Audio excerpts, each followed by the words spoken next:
E eu quero abrir com os irmãos um texto em Efésios capítulo 3, versículo 14 a 21, para nós fazermos uma leitura inicial.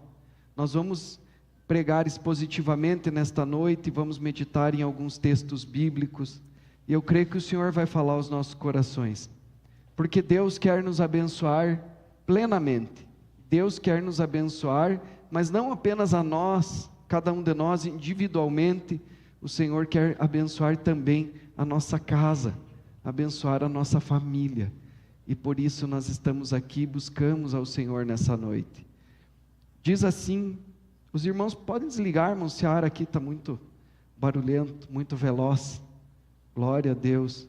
Diz assim o texto sagrado, Efésios capítulo 3, versículo 14. Os irmãos acompanhem comigo. Diz assim: por esta causa me ponho de joelhos diante do Pai, de quem toma o nome toda a família, tanto no céu quanto na terra. Essa expressão, irmãos, me ponho de joelhos, significa uma posição de reverência, de honra, de submissão, de dependência, de superioridade do Senhor em relação a nós, de respeito e de amor também. Quando nós nos colocamos de joelhos diante do Senhor, nós estamos dizendo: Senhor, que eu diminua e que Tu sejas exaltado, Tu és Deus, e com todo amor e carinho, respeito e reverência, eu quero entrar na Tua santa presença para orar. Várias passagens bíblicas, irmãos, nós vemos as pessoas se pondo de joelhos. Jesus, que era Deus, se colocava de joelhos diante do Pai. Lá no Getsêmani, no Monte das Oliveiras, quando ele foi orar, ele se distanciou um pouquinho dos outros discípulos e, pondo-se de joelhos, orava. Várias passagens bíblicas, desde o Antigo Testamento, mostram as pessoas orando desse jeito, se colocando de joelhos e clamando a Deus. E aqui o apóstolo Paulo diz: por esta causa me ponho de joelhos diante do Pai. E nós percebemos aqui, irmãos, que nós temos um Deus que é Pai, meu Pai, seu Pai, nosso Pai, e Jesus diz: vosso Pai, de quem toma o nome toda a família, tanto no céu quanto na terra.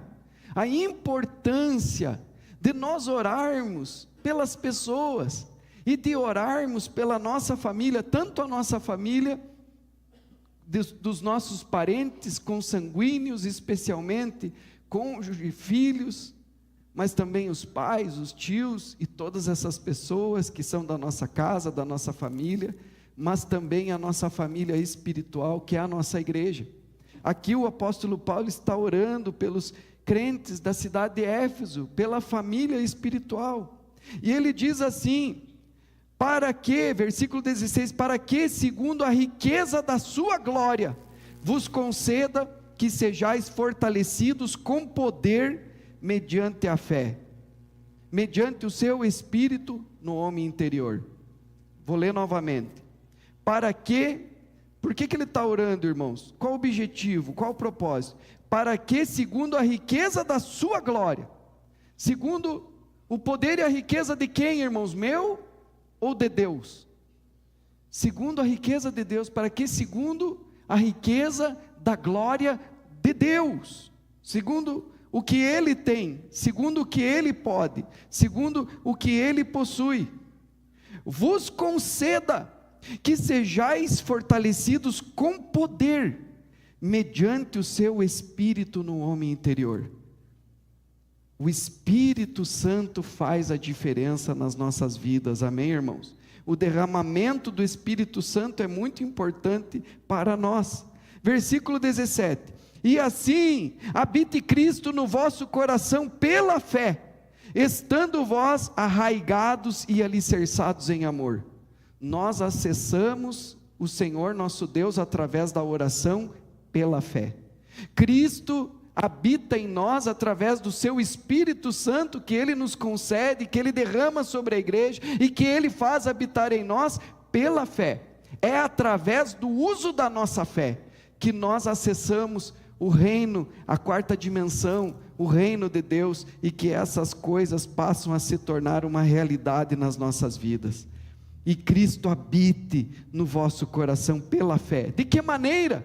Estando vocês arraigados, com raízes, irmãos, profundas, arraigados também em amor uns nos outros, alicerçados, consolidados, não como pessoas que às vezes vêm no culto, mas vão embora e esquecem até mesmo da palavra de Deus, mas pessoas que estão consolidadas na fé, que não foi uma experiência passageira, um fogo de palha, mas fizeram uma aliança profunda, fundamentada no amor a Deus. O canto que nós cantamos há pouco diz isso.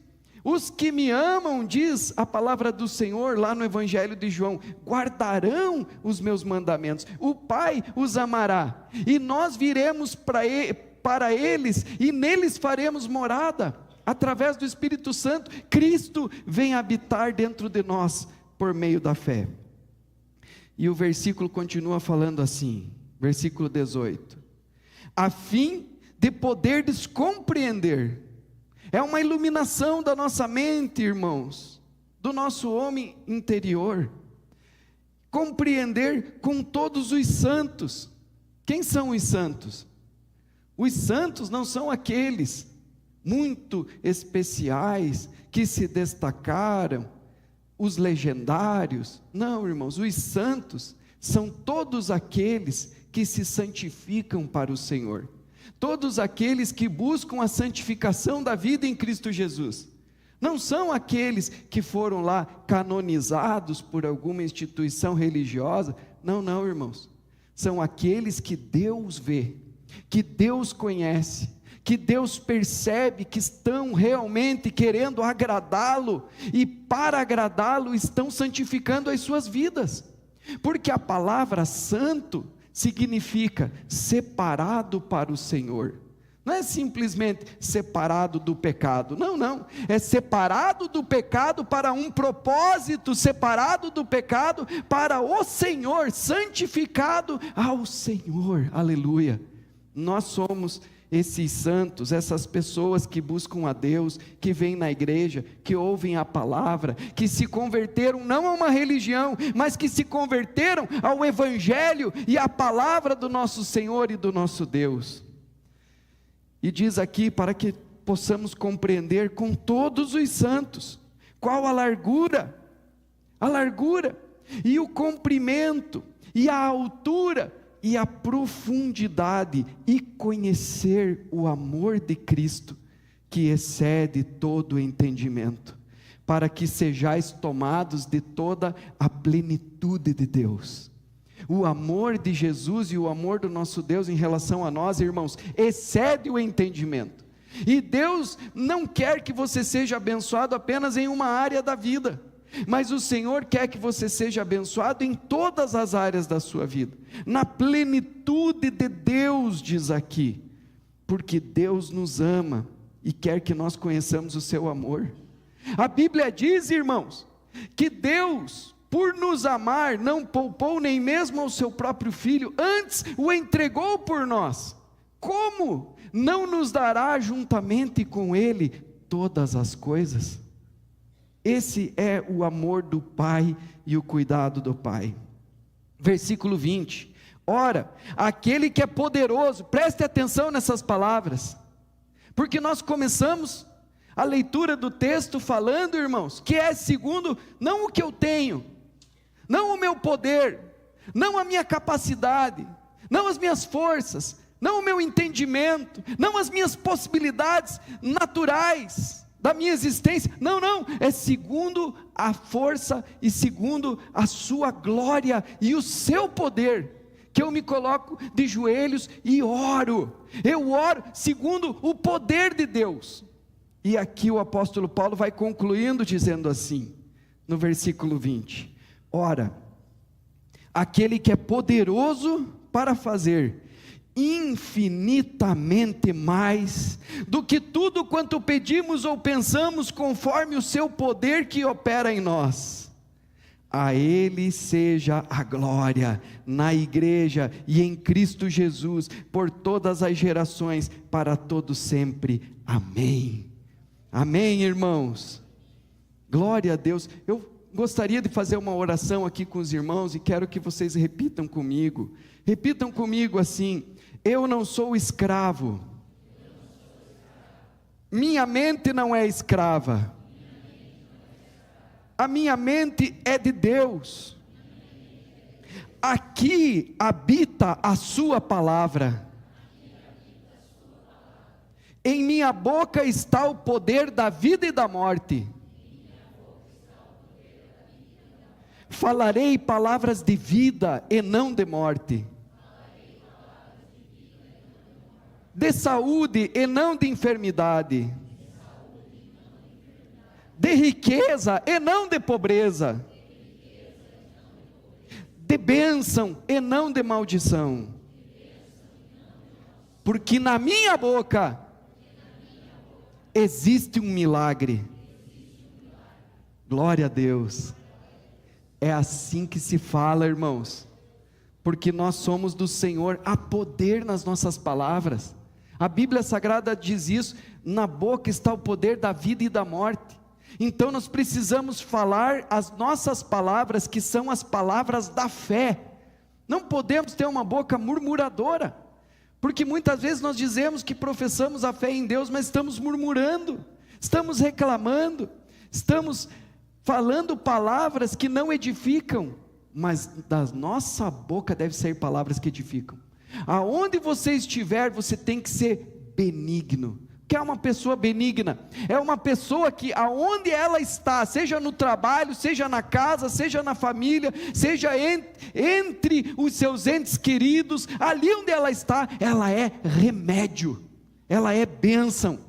Porque o Senhor não quer apenas que você seja abençoado, o Senhor quer fazer de você uma bênção, para que onde você colocar os teus pés, naquele lugar, chegue junto a presença e a bênção de Deus através da sua vida, o Espírito de Deus através da sua vida. Quero ler um outro texto, irmãos, para ir complementando, falando sobre isso, a importância do Espírito Santo nas nossas vidas, desse derramamento do Espírito Santo nas nossas vidas. Atos dos Apóstolos, capítulo 2, versículo 17, diz assim, Atos 2, 17, e acontecerá nos últimos dias, diz o Senhor, que derramarei do meu Espírito sobre toda a carne, vossos filhos e vossas filhas profetizarão, vossos jovens terão visões, e sonharão sonhos os vossos velhos, até sobre os meus servos e sobre as minhas servas derramarei do meu Espírito naqueles dias, e profetizarão. Aleluia. Em que contexto, irmãos, Pedro está falando estas palavras aqui no livro de Atos dos Apóstolos?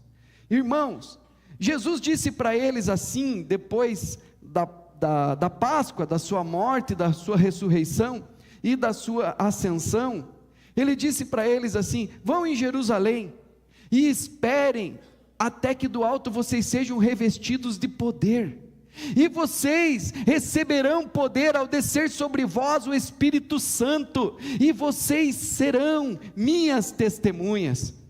Isso vai acontecer ao se cumprir o dia de Pentecostes. E eles foram e ficaram em Jerusalém até que o dia de Pentecostes aconteceu. E hoje nós conhecemos o dia de Pentecostes como o dia do nascimento da igreja, o dia do derramamento do Espírito Santo, o Espírito Pentecostal a gente chama, que é esse Espírito do avivamento, do poder de Deus sobre a igreja. Mas o Pentecostes é uma festa bíblica que tem um significado muito especial, e não por acaso a descida do Espírito Santo se deu 50 dias depois da Páscoa, depois da morte e ressurreição do nosso Senhor Jesus. No dia de Pentecostes veio o Espírito Santo sobre a amada igreja. Por que isso aconteceu, irmãos? É importante que nós compreendamos sobre a festa do Pentecostes. Essa palavra Pentecostes, ela significa 50 dias depois da Páscoa. Ela é conhecida como Shavuot também. Shavuot é festa das semanas, porque são 7 semanas mais um dia depois da Páscoa, a festa das semanas. mas ela também é conhecida biblicamente quando Deus a instituiu, a festa das semanas ou a festa do Pentecostes, 50 dias depois da Páscoa. Ela é conhecida também como a festa das colheitas, e também é conhecida como a festa das primícias. E isso é muito espiritual, irmãos. A festa das colheitas, a festa das primícias. Na época bíblica, essa festa, Shavuot, ela tinha como propósito levar o povo de Deus a um nível coletivo de adoração a Deus. Esse é o propósito, adoração genuína e verdadeira ao Senhor. E o que era celebrado nessa festa? Porque Deus mandou, façam festa, celebrem, louvem, adorem. Por que Deus mandou fazer uma festa? Aleluia! Isso é tão poderoso, irmãos. Eles comemoravam a celebração nessa festa. O propósito dessa festa era comemorar, celebrar e agradecer a Deus pela provisão de Deus ao seu povo, que era representada, simbolizada através da colheita dos grãos, em especial o trigo. Por isso festa das colheitas, porque ela acontecia no final da colheita do trigo, e então eles subiam para Jerusalém e levavam as primícias, não só do povo do trigo, mas as primícias de todo mundo. E eles levavam as primícias, eles levavam seus dízimos, eles levavam as suas ofertas. Por isso, festa das primícias. E o que simboliza isso, irmãos? O que simboliza essa festa? Shavuot simboliza que o povo estava ali adorando a Deus. Senhor, obrigado, porque o Senhor é o provedor. Obrigado porque nós temos os recursos e temos as condições, e o Senhor está nos dando um salário, o Senhor está sendo providencial nas nossas vidas. Nós reconhecemos que tudo vem de Ti, que tudo é Teu, que a providência vem de Ti, e nós queremos aqui, Senhor, entregar as nossas primícias. Queremos entregar o nosso dízimo e a nossa oferta em reconhecimento ao Senhor, em honra ao Senhor, tributando ao Senhor, comemorando ao Senhor, porque o Senhor é o nosso Deus e nós confiamos no Senhor. Por isso o livro de Provérbios, irmãos, no capítulo 3 diz: tragam todos os dízimos à casa do tesouro, honrem ao Senhor com as primícias de toda a sua renda, e então os seus celeiros se encherão de trigo, e os seus lagares se encherão e transbordarão. Deus é fiel.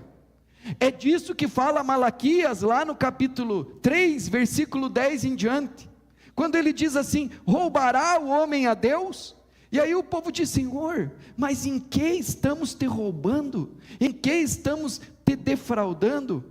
Tudo é do Senhor, irmãos.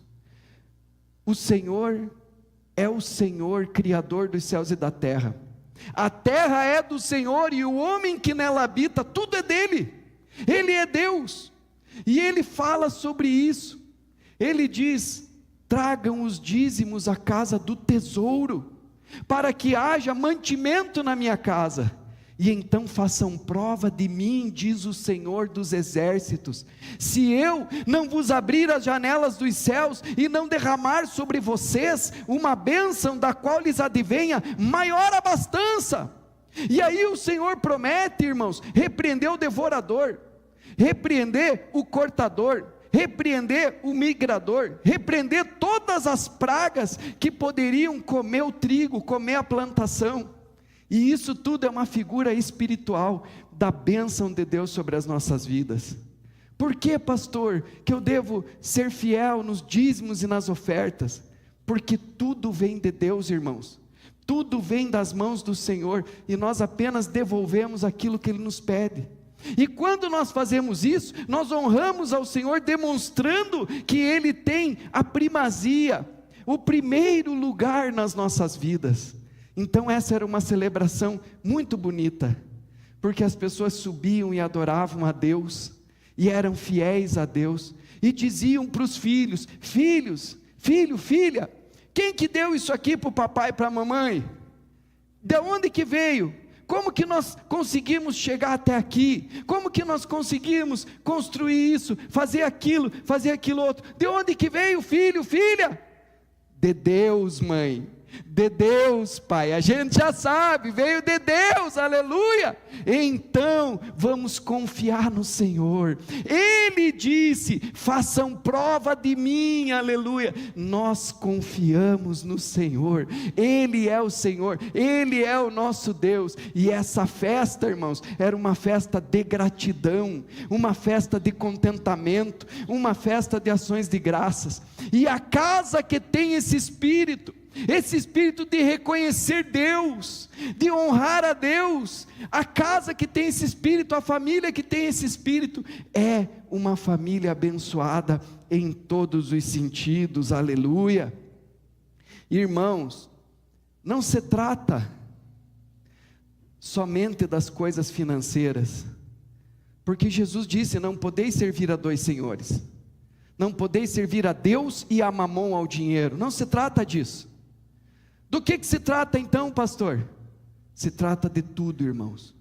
Porque quando o apóstolo Pedro, ele fala assim, ele prega a palavra, e o Espírito desce sobre eles no dia de Pentecostes, nessa festa, essa festa das primícias, esta festa das colheitas, e vem o Espírito Santo mediante aquela revelação, e ali, irmãos, ele prega a palavra, porque o pessoal fica olhando, o que está acontecendo? Eles estão falando em outras línguas, e estão exaltando a Deus numa língua que não é a nativa deles, e nós podemos compreendê-los falando fluentemente na nossa própria língua materna, das grandezas de Deus.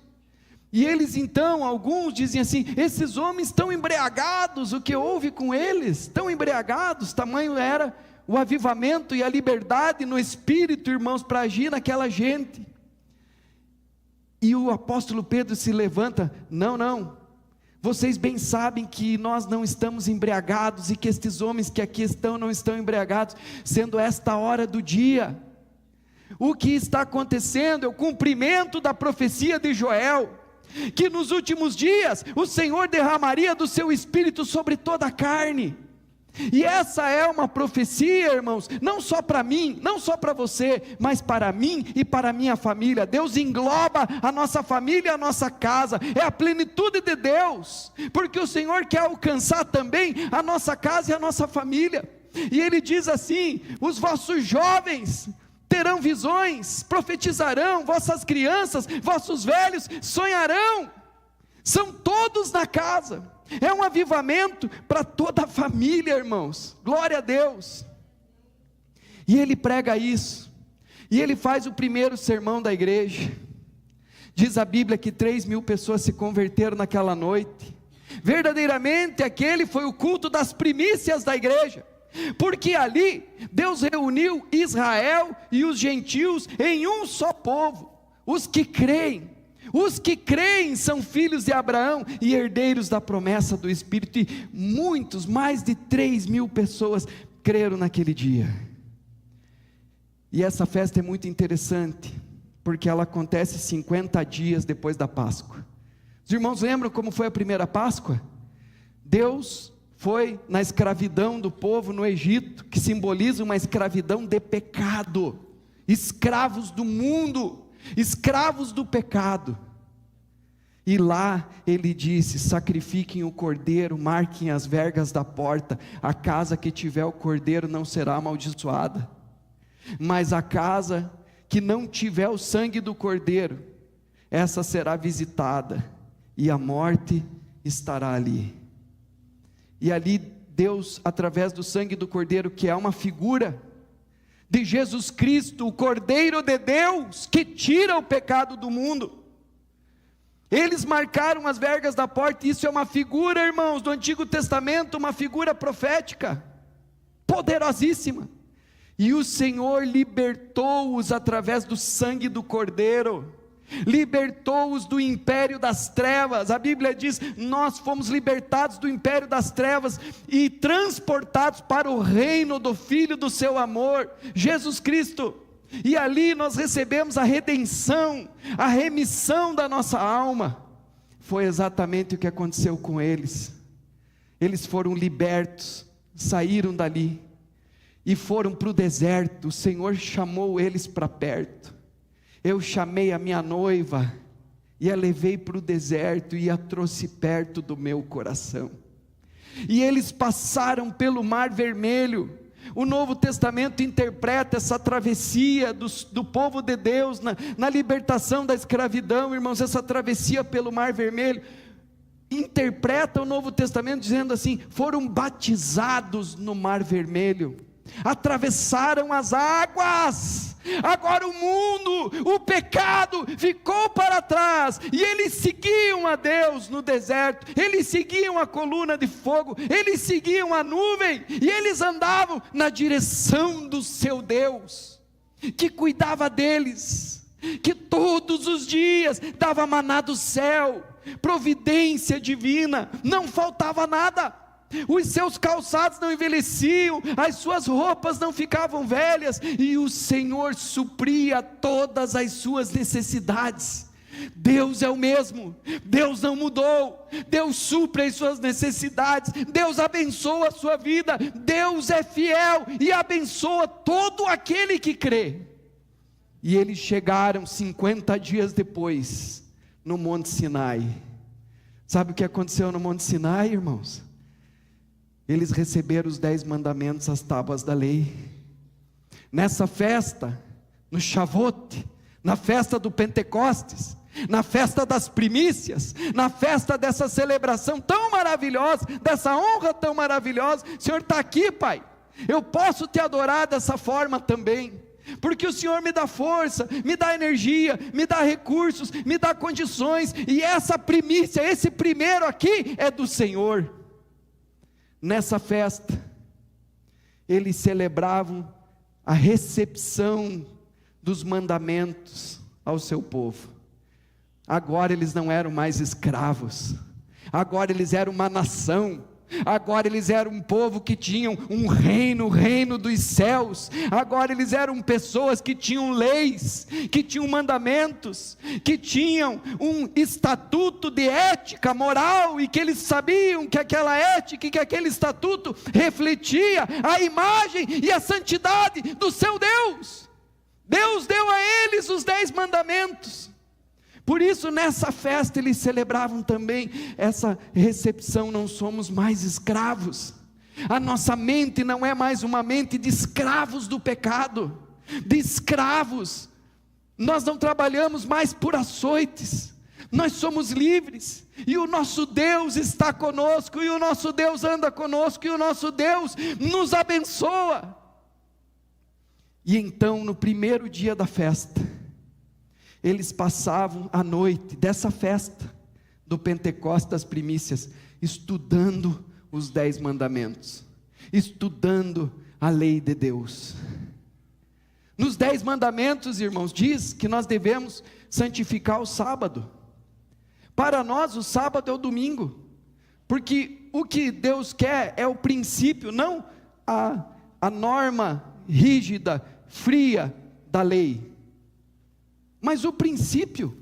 Deus trabalhou em 6 dias, o 7º Ele consagrou, santificou. Se o nosso primeiro dia de trabalho é na segunda-feira, o nosso sabá, o nosso 7º dia, depois de 6 dias de trabalho, é no domingo. E nesse dia nós temos que confiar em Deus. Quem guarda, irmãos, o domingo e vem na casa do Senhor e ouve a palavra e traz a sua família e adora a Deus, é uma pessoa que está honrando a Deus. Por quê, irmãos? Porque se você não faz isso, ou você é viciado no trabalho, ou você é desconfiado, você não confia e não descansa no Senhor. Não confia, não, eu vou descansar. Esse dia o Senhor disse, não é para mim fazer nada, é para mim descansar e confiar. Eu não preciso trabalhar nesse dia, eu confio no meu Deus, eu confio no meu Deus, eu confio no meu Deus. E a gente vem na casa do Senhor, porque a palavra do Senhor diz, irmãos, que aos seus amados Deus dá enquanto dorme. Você está dormindo e a Bíblia diz que o Senhor está trabalhando e providenciando para você. Quando nós priorizamos o Senhor na vida, Quando você coloca Deus em primeiro lugar, em tudo na tua vida, irmãos, tendo o teu tempo a sós, aquilo que muitas vezes você se desgasta um monte, pensa um monte, gasta energia, luta muito, muitas vezes, facilmente se resolve, e Deus abençoa, porque Deus é fiel, aleluia, glória a Deus. Então a festa do Pentecostes marca isso, a lei de Deus veio, 2 tábuas, com os 10 mandamentos, escritas por Deus no Monte Sinai. Mas não só isso, irmãos, Deus deu para Moisés os detalhes do templo, do tabernáculo que deveria ser construído no deserto.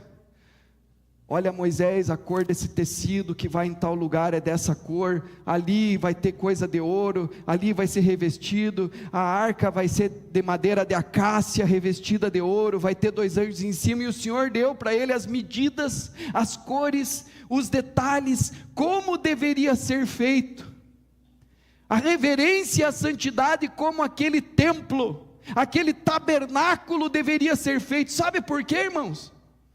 Porque o Senhor queria tabernacular com o povo. Até então a glória de Deus se manifestava lá em cima no Monte Sinai. Depois que eles prepararam a casa, depois que eles prepararam o tabernáculo, o Senhor, a glória do Senhor se mudou de lá e veio para dentro do Santo dos Santos. As tábuas da lei foram colocadas dentro daquela arca chamada Arca da Aliança, dentro, no lugar mais santo. A presença de Deus, o Espírito de Deus estava ali no meio do povo. A Bíblia diz, irmãos, que Deus quer tabernacular conosco, quer habitar em nós, e esse templo é uma figura minha. Jesus revela isso no Novo Testamento. O apóstolo Paulo fala isso quando traz a doutrina aos Hebreus, na carta aos Hebreus. Eu sou o templo, você é o templo, nós somos o templo. O Espírito de Deus quer habitar dentro de nós, irmãos, no nosso íntimo, no nosso coração. O Senhor quer fazer Ele habitar ali. Certa feita, irmãos, Nadab e Abiú tomaram bebida alcoólica e entraram no templo, e porque eles tomaram bebida alcoólica, eles levaram fogo estranho no altar de Deus. Isso é muito simbólico, porque o que tem que acender as nossas vidas, o nosso coração, trazer alegria? Diz a Bíblia: não vos embriagueis com vinho no qual há devassidão, mas enchei-vos do Espírito, falando entre vós com salmos, hinos e cânticos espirituais, cantando e salmodiando ao Senhor de coração. Mas eles tinham bebido. Isso é fogo estranho. Quando eu quero uma alegria do álcool, uma alegria da droga, uma alegria da degustação daquela bebida, um conforto, um relaxamento, seja lá a medida e a dosagem que for. E eles levaram fogo estranho para dentro do templo. Diz a Bíblia que eles caíram fulminados, eles morreram, irmãos, porque as coisas de Deus são sérias, as coisas de Deus são santas. O Senhor diz que Deus não se deixa escarnecer. Aquilo que o homem plantar, isto também ceifará, diz a palavra do Senhor. Nadab e Abiú morreram naquele dia.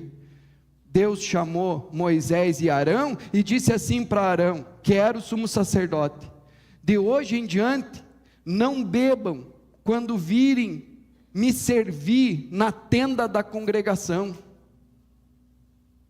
para que vocês não morram, porque vocês têm que ensinar o povo a discernir entre o santo e o profano, entre o puro e o imundo, entre o que é de Deus e o que não é. Essa é a missão. E muitas vezes, irmãos, quando a gente bebe, a gente perde a caixa preta e dá mau testemunho, faz o que não devia, fala o que não devia, faz barbeiragem no trânsito, faz bobeira na frente dos filhos, fala besteira. Nós fomos chamados para sermos o povo de Deus, sal da terra e luz do mundo. E além disso, ainda tem uma responsabilidade que repousa sobre os sacerdotes, que são a igreja inteira, o corpo de Cristo, corpo espiritual de Jesus Cristo. Que responsabilidade é essa, pastor? A responsabilidade, irmãos, de não ser tropeço para o teu filho. Porque você pode dizer assim: não tem problema, pastor, eu tomo só uma gotinha de vinho ali durante a refeição, não tem problema nenhum, não me pesa. Mas será que o teu filho, irmão, não vai ter problema com álcool, porque você está assinando embaixo: ó filho, está vendo, o pai bebe, então fique à vontade para beber também. Ou você acha que ele não vai querer fazer as coisas que você está fazendo? Isso é só um exemplo, irmãos. Estou falando do vinho, do álcool aqui, mas isso é só um exemplo, porque nós fomos chamados para ser caminho para as pessoas que estão ao nosso redor. Jesus veio como a luz dos homens, mas Ele nos designou para nós irmos e fazermos discípulos, e agora nós, igreja, corpo de Cristo, Ele é o nosso cabeça, nós somos o sal da terra e a luz do mundo.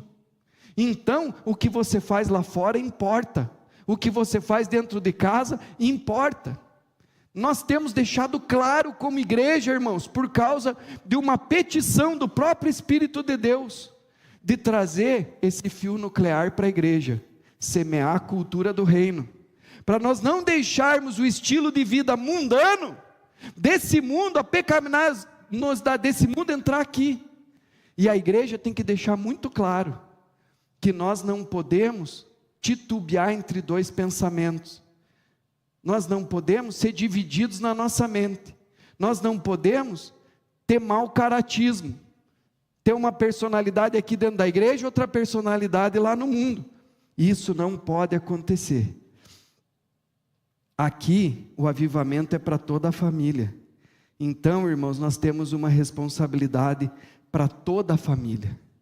Joel está falando com os pais, que os filhos vão profetizar, que os velhos, os nossos anciãos, terão sonhos, que as crianças também vão ser usadas por Deus. Jesus, em Mateus, também fala a mesma coisa sobre a bênção da família, sobre o derramamento do Espírito Santo. E aí, irmãos, não é só uma questão espiritual de receber o Espírito Santo. A bênção de Deus nas nossas vidas é plena. Aqui ele está falando: eu vou orar para aquele que tem mais poder, para que venha a plenitude de Deus. Uma vez a arca se perdeu, Davi foi e resgatou a arca, e aí eles pensaram: dá para levar de qualquer jeito, vamos honrar a Deus. Eles até pensaram: vamos honrar a Deus, vamos fazer um negócio bem bonito, bem ensaiado, bem joia aqui para a gente carregar essa arca, e construir um carro, todo adornado, todo lindo, e disseram: Deus vai ficar feliz, e começaram a levar aquela arca, irmãos. Só que eles não se preocuparam em ver como que Deus queria que eles se santificassem para fazer aquele trabalho, para transladar a arca de um lugar para o outro. Eles pensaram: dá para levar assim, dá para levar de qualquer jeito. E ali morreu um levita por causa disso. Na hora que aquele carro passou por uma pedra, a arca ia caindo, o levita foi acudir, tocou na arca, caiu morto. Vocês acham, irmãos, que o nosso Deus mudou? Deus não muda. A Bíblia diz que Deus é o mesmo ontem, hoje e eternamente, e as palavras dele não passarão. Passarão céus e terra, isso está no Novo Testamento, mas as minhas palavras não vão passar. Deus não muda.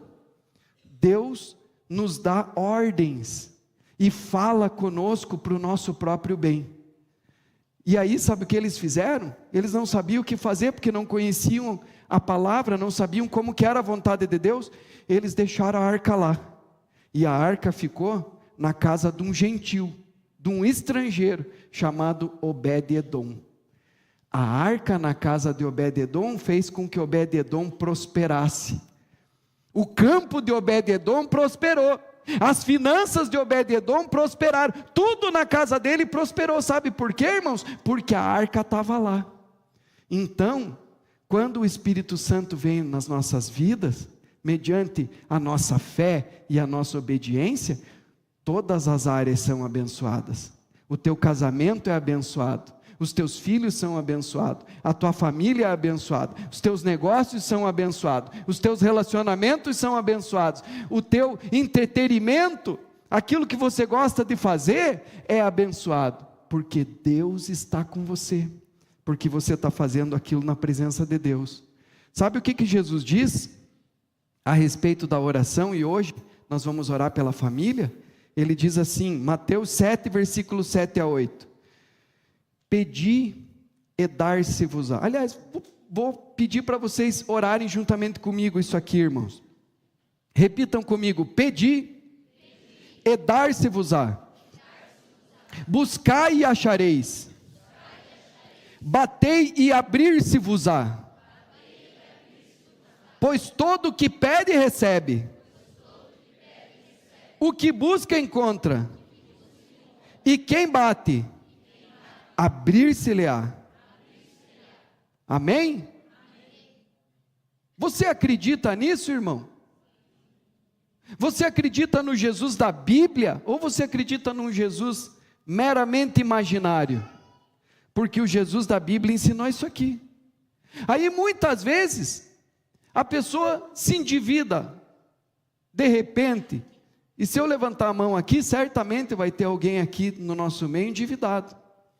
E se eu perguntar para os irmãos, o que os irmãos acham? Parece bem de repente a gente fazer uma oração para os endividados pagarem a conta antes que possam, para Deus abençoar, fazer um milagre e eles conseguirem pagar suas contas, quitarem as suas dívidas? Parece bem, irmão, sim ou não?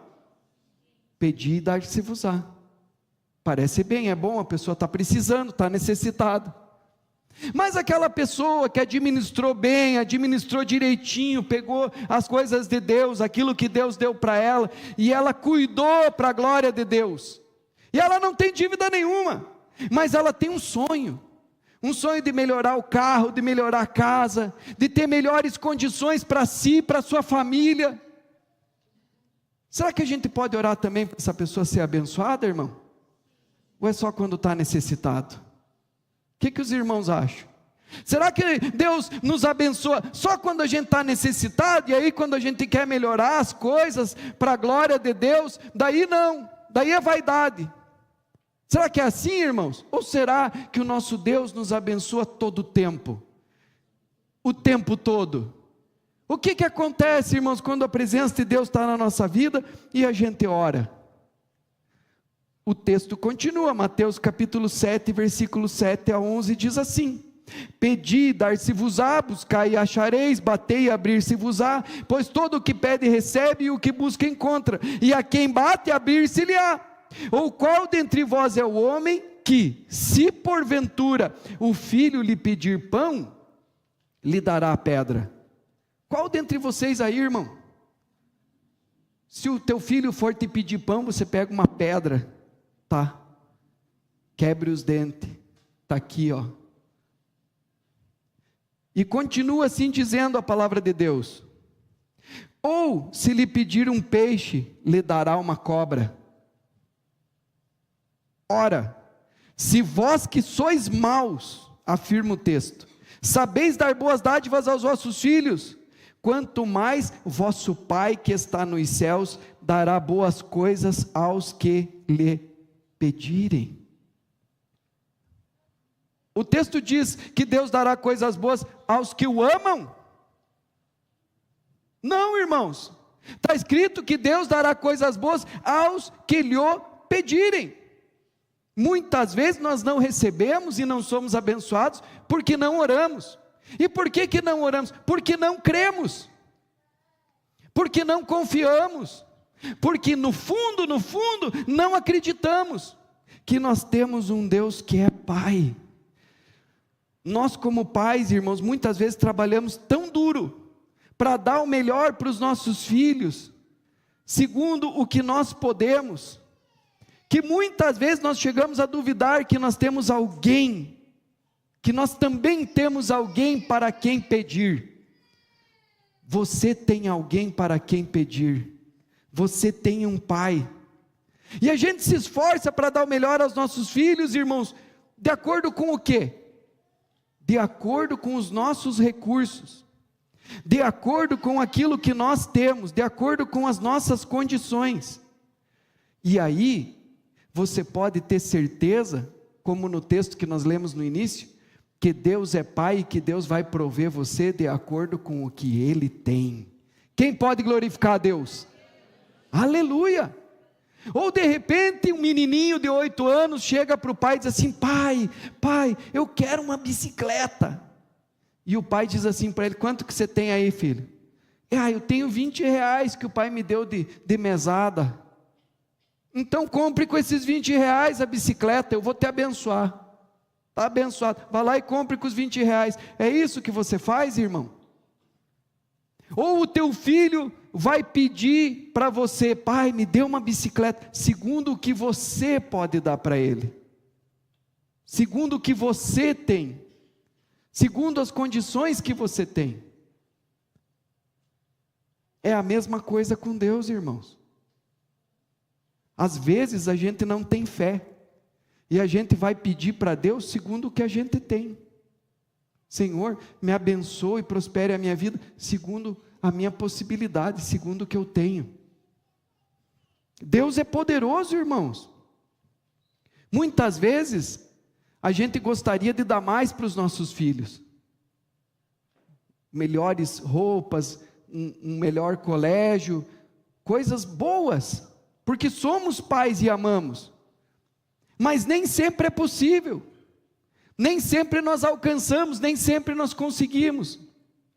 E aí, irmãos, lógico que eles vão compreender, porque a gente não pode, a gente não tem condições. E nesse momento nós vamos trabalhar com eles uma coisa muito importante, que é o contentamento. Inclusive é um princípio de sabedoria. Mesmo que você tenha, não dê tudo assim de graça, de mão beijada, porque eles não vão valorizar. Muitas vezes eles vão até desperdiçar, e amanhã ou depois eles vão estar desprezando, porque não entendem, não conhecem o quanto que custa, não compreendem o esforço que um pai e uma mãe tem que ter muitas vezes para dar o melhor para aquele filho, e assim não amam, não valorizam também. Mas nós queremos fazer, nós que somos maus, queremos dar boas dádivas aos nossos filhos, como diz Jesus. Como pai, irmão, Ele vai nos dar de acordo com o que Ele tem. Deus nos provê de acordo com a petição de fé que a Ele nós fazemos. E aí tem um princípio aqui bíblico espiritual: nunca gaste mais do que você tem, mas não peça a Deus de acordo com o que você tem, ou com o que você ganha. É assim que nós devemos crer em Deus e buscar o Senhor, porque o Senhor é abençoador daqueles que o buscam. Jesus diz, irmãos, para muitas pessoas que vieram a Ele: seja feito conforme a tua fé. Quando Ele via que uma pessoa tinha fé, Ele liberava a bênção sobre aquela pessoa. Nós devemos buscar a bênção de Deus sobre nós e sobre a nossa família, sobre os nossos filhos. Aí, irmãos, tem uma questão. Quero estudar com vocês Tiago capítulo 4, versículo 1 a 10. Diz assim, Tiago capítulo 4, versículo 1 ao versículo 10, diz assim: de onde procedem as guerras e contendas que há entre vós? De onde que vem isso, irmãos? Da onde que vem a murmuração? Da onde que vem esse negócio de falar mal uns dos outros, essas guerras, essas contendas? De onde é que vem isso? De onde, senão dos prazeres que militam na vossa carne? E aqui começa a falar de coisas pecaminosas, desse mundo que está aí. Cobiçais e nada tendes, matais e invejais, nada podeis obter. Viveis a lutar e a fazer guerras, nada tendes, porque não pedis. Pedis e não recebeis, porque pedis mal, para esbanjardes em vossos prazeres. Aqui é coisas do mundo, coisas pecaminosas. Eu quero isso para me aparentar. Eu quero isso para ser arrogante. Eu quero isso para mostrar que eu tenho, para mostrar que eu sou melhor do que o outro. Isso é do mundo. Deus não se agrada disso. Eu quero isso para ir lá beber. Eu quero isso para ir lá fazer festa, para ir lá curtir, para as pessoas me olharem e me admirarem, para eu me tornar poderoso, segundo esse mundo. O que diz a Bíblia a respeito disso, irmãos? Diz aqui, infiéis. Os irmãos lembram do vídeo da Ângela e do Justin? Infiéis, infidelidade. Diz aqui, não compreendeis que a amizade do mundo é inimiga de Deus? Noutra versão diz assim, vocês não entendem que aquele que quiser ser amigo do mundo, constitui-se inimigo de Deus? Não tem como, irmãos. Ou nós apresentamos a nossa vida ao Senhor e honramos a Deus como nosso único Deus e Senhor, ou nós somos infiéis e estamos buscando a Deus com motivações erradas. E o texto continua dizendo aqui, ou supondes que em vão afirma a Escritura, é com ciúme que por nós anseia o Espírito que Ele fez habitar em nós. Antes, Ele dá maior graça, pelo que diz, Deus resiste aos soberbos, mas dá graça aos humildes. Sujeitai-vos, portanto, a Deus, mas resisti ao diabo, e ele fugirá de vós. Chegai-vos a Deus, e ele se chegará a vós. Outros, purificai as mãos, pecadores, e vós que sois de ânimo dobre. Esse ânimo dobre, irmão, quer ser da igreja, quer estar na presença de Deus, quer vir no culto, mas ao mesmo tempo quer ser do mundo, quer ser igual ao mundano, quer ser amigo do mundo. Isso não combina. Deus conhece o nosso coração, e aí Ele diz aqui, irmãos, sujeitai-vos, resisti ao diabo, mas resistir ao diabo, sujeitai-vos, obedeçam a Deus, obedeçam o que Deus está falando, obedeçam a instrução de Deus, e resistam o diabo, que é o tentador, e ele fugirá de vós. Versículo 8, chegai-vos a Deus, se aproxime de Deus, venha para Deus, e ele se chegará a vós outros. Purificai as mãos, isso aqui é Novo Testamento, irmãos. Purificai as mãos, pecadores, e vós que sois de ânimo dobre. Dupla personalidade, irmão. Limpe o coração, teu coração está impuro, você está ambicionando as coisas desse mundo. Afligi-vos, diz aqui. Está alegre por quê? Está contentinho por quê? Está escarnecendo por quê, irmão? Afligi-vos, diz o Senhor. Converta-se o vosso riso em pranto e a vossa alegria em tristeza. Humilhai-vos na presença do Senhor e Ele vos exaltará. Por que se humilhar, pastor? Porque Deus não mudou, irmãos. O temor do Senhor é o princípio da sabedoria. E aí tem um outro texto aqui, irmãos, Lucas capítulo 15, versículo 12 a 24, que eu quero estudar com os irmãos para nós encerrarmos. Diz assim, era um pai que tinha 2 filhos. O mais moço deles, versículo 12, Lucas 15, versículo 12. O mais moço deles disse ao pai, pai, dá-me da parte dos bens que me cabe. E ele repartiu os haveres. Eram 2 filhos, ele repartiu. Deu metade para um, a outra metade para o outro. Está aqui, meu filho. Passados não muitos dias, estava ali, estava na casa do pai ainda. O filho mais moço, ajuntando tudo que era seu, partiu para uma terra distante, e lá dissipou todos os seus bens, vivendo dissolutamente.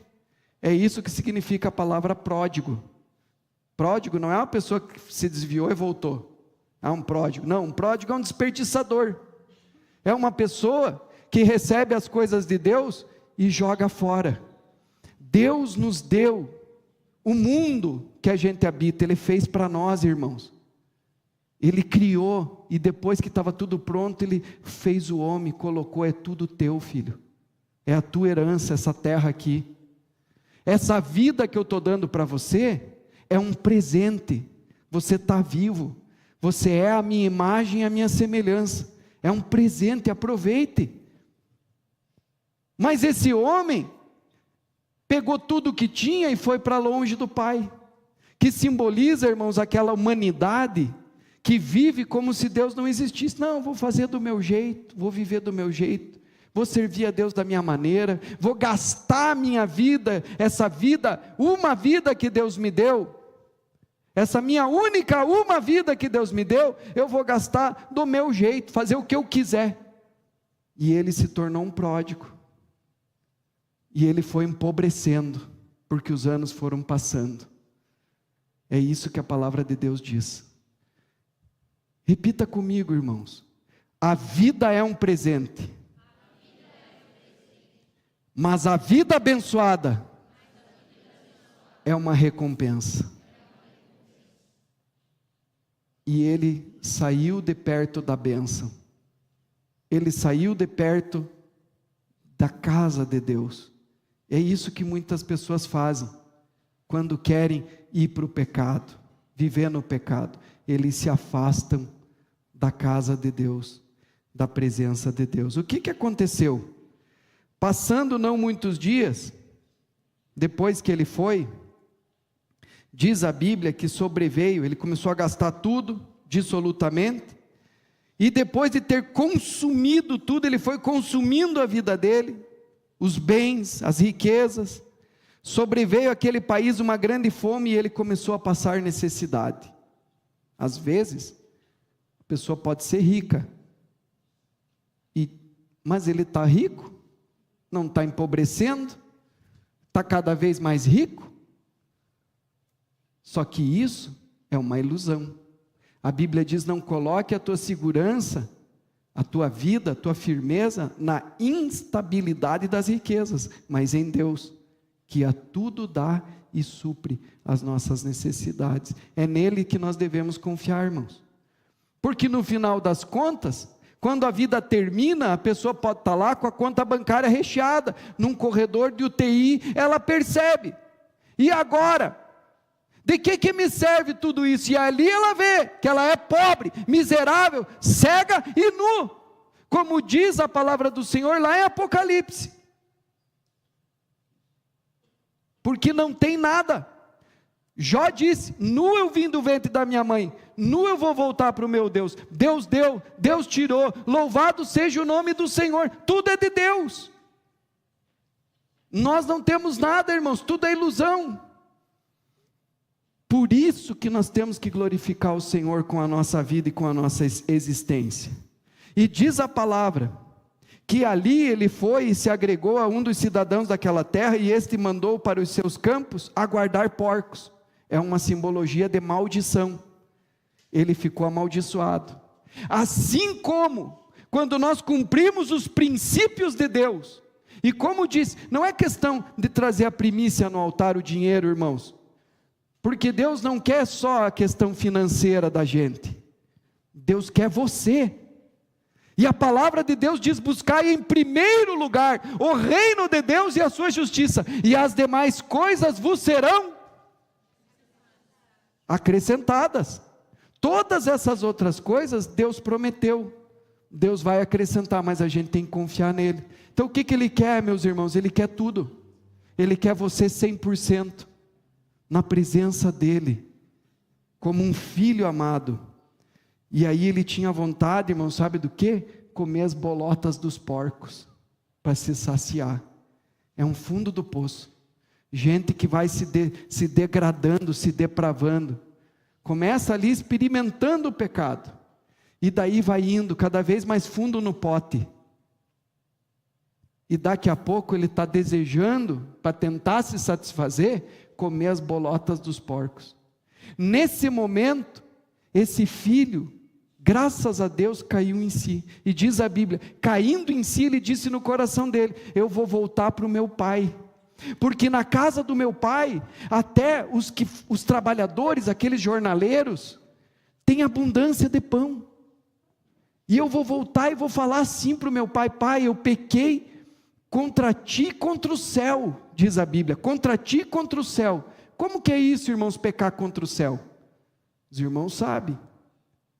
Deus abrirá as janelas dos céus e derramará sobre vós uma bênção da qual lhes vem a maior abastança. É quando eu não reconheço Deus na minha vida, quando eu não digo para os meus filhos: filhos, quem que deu? Quem que fez? Quem que abençoou? Muitas pessoas, irmãos, não sabem como que chegaram onde chegaram. Foi Deus. E isso tem que ser reconhecido, tributado, dado glória, dado louvor, porque foi Deus. E aí, meus irmãos, ele dizia no coração e no íntimo dele: vou voltar e vou falar: Pai, pequei contra ti e contra o céu fechou, a minha vida virou nisso aí, num vazio. Eu tinha vontade, para tentar me saciar, de comer as bolotas dos porcos, mas eu vim, faze-me como um dos teus trabalhadores. E ele queria ser tratado como um dos trabalhadores do Pai, mas ele é filho, porque Deus é amor. Quando a gente se volta para Ele com o coração arrependido, quebrantado e contrito, irmãos, o Senhor nos restaura. E Ele disse assim: filho, talvez você queira que eu te ensine a trabalhar como um dos meus jornaleiros, para que você não venha mais desperdiçar as coisas que eu te dou, mas você é meu filho. Meus jornaleiros, meus servos, meus trabalhadores comem pão em fartura, mas para você, filho, eu tenho um bezerro cevado, eu tenho o melhor, que é o que a Bíblia diz, irmãos: se atentamente ouvires a Deus, e guardardes os mandamentos que hoje vos ordeno, bendito será no campo, bendito será na cidade, bendito será a tua amassadeira, bendito será o fruto do trabalho das tuas mãos. Eu te abençoarei, e você comerá o melhor dessa terra. Deus não mudou, Deus é o mesmo. O que mudou é a nossa fé. O que mudou é que nós não cremos mais no que Deus pode nos dar, que não é segundo o que eu tenho, porque se eu pedir a Deus segundo o que eu tenho, então não é fé, porque eu já tenho. Mas Deus pode me abençoar segundo a grandeza e a abundância da sua glória, segundo o seu poder. E a palavra diz, irmãos, que Ele tem poder para nos dar muito mais abundantemente do que aquilo que pedimos ou pensamos, segundo o Espírito de Deus, o Espírito que Ele fez habitar em nós. Vem aqui, meu filho, está aqui a roupa nova, está aqui o calçado, mate o bezerro cevado, está aqui a minha aliança, vamos fazer uma festa, uma celebração, vamos comemorar, porque esse meu filho estava morto e reviveu, estava perdido e foi achado. E aí, irmãos, diz a Bíblia, que o filho mais velho chega e se escandaliza: como? Esse cara que se desviou, que gastou tudo que o Senhor tinha com meretrizes, com prostitutas, com festas, com bebida, e agora o Senhor o abençoa desse jeito aí, matando o bezerro cevado. Eu estava sempre aqui com o Senhor, e o Senhor não me dava nem um cabrito para eu comemorar com os meus amigos, e para esse teu filho aí, o Senhor deu o bezerro cevado.